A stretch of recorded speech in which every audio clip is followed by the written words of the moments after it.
திருவள்ளூர் மாவட்டம் சிறுவையாபுரி கிராமத்தில் எழுந்தருளியிருக்கிற அருள்மிகு பாலசுப்பிரமணியர் கோயிலிலே அதுக்கு அருகிலே இன்றைக்கு ஒரு புதிய நகர விடுதி விரிவாக்கம் மற்றும் புதுப்பிக்கப்பட்ட நகர விடுதியாக இங்கே உருவாக்கப்பட்டிருக்கிறது. ஏற்கனவே அந்த விடுதி இயங்கி வந்தது. இன்றைக்கு 2 கோடியே 2 லட்சம் ரூபாய் மதிப்பிலே அது இன்றைக்கு விரிவாக்கம் செய்யப்பட்டு புதுப்பிக்கப்பட்டிருக்கிறது.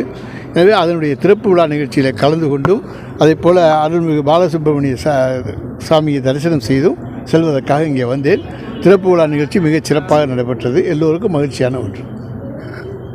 வேறு எதுவும் சொல்லணுமா சார்? இப்போ இந்த ஆம்ஸ்டாங் கொலை வழக்கில் தொடர்ந்து இது வரைக்கும் நிறைய பேர் ஒரு 16 பேர் கைது செய்யப்படுறாங்க.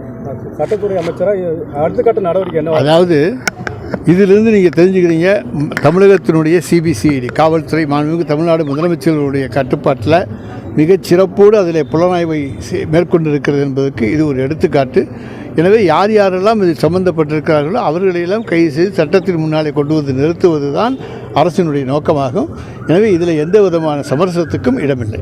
பல்வேறு கட்சிகளை சேர்ந்த நிறைய பேர் இதில் கைது செய்யப்பட்டிருக்காங்க. அதுக்கு நாங்கள் தெரியப்படி யார் சதிச்செயலில் ஈடுபட்டார்கள் என்று எங்களுக்கு தகவல் கிடைக்கிறதோ புலனாய்வின் அடிப்படையிலே கைது செய்யப்படுகிறார்கள்.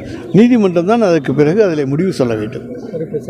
உண்மையான குற்றவாளி கண்டுபிடிக்கல சொல்லி எதிர்கட்சியிலையும் பகுஜன் சமாஜ் கட்சியிலும் குற்றச்சாட்டு வச்சிருக்காங்க. அந்த உண்மையான குற்றவாளி அவருக்கு தெரிஞ்சால் சொல்லட்டும்.